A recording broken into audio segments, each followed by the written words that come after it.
शहर की तरफ जा रहा था। चलते चलते दोपहर हो गई।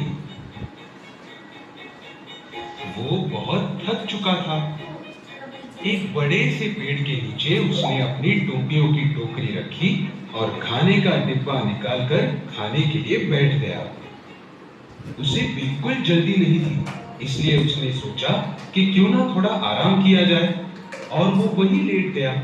थोड़ी ही देर में उसे गहरी नींद आ गई, लेकिन उसे पता नहीं था कि पेड़ के ऊपर बहुत सारे बंदर हैं।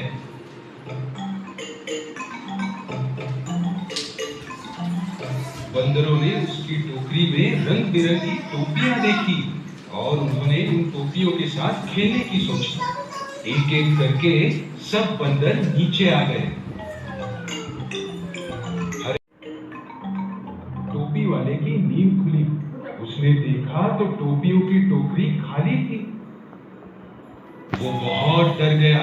उसे समझ में ही नहीं आ रहा था कि टोपियां गई किधर, और वो चिल्लाने लगा, हे भगवान, अब क्या करूं? अब क्या करूं? मेरी सब टोपियां किसने चुराई? टोपियां गई तो गई कहां? उसने जब पेड़ की तरफ देखा तो वो चौंक गया। उसकी सारी टोपियां बंदरों के सिर पर थी। वो गुस्से से जोर से चिल्लाने लगा ताकि डर कर बंदर टोपियां नीचे फेंक दे, लेकिन ऐसा कुछ हुआ ही नहीं। उल्टा बंदर उसकी नकल उतारकर उसे चिढ़ाने लगे। ये देखकर उसे एक उपाय सूझा। वो अपने दोनों हाथ उठाकर हिलाने लगा, तो बंदरों ने भी वही किया।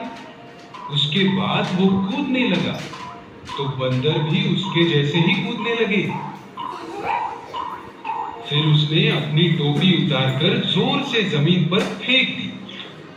फिर क्या, बंदरों ने भी अपनी अपनी टोपियां जमीन पर फेंक दी।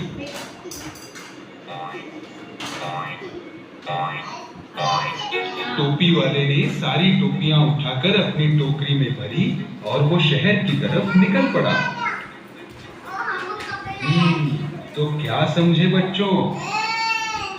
संकट के समय अगर ठंडे दिमाग से सोचो तो उपाय मिल ही जाता है।